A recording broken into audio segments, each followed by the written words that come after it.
He heard a crowd of people laughing and he went to take a look.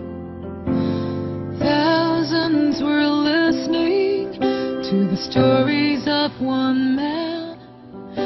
He spoke with such wisdom, even the kids could understand.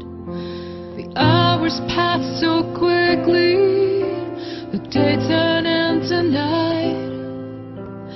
Everyone was hungry, but there was no food in sight.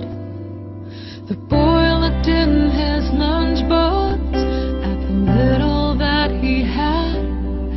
He wasn't sure what good it'd do.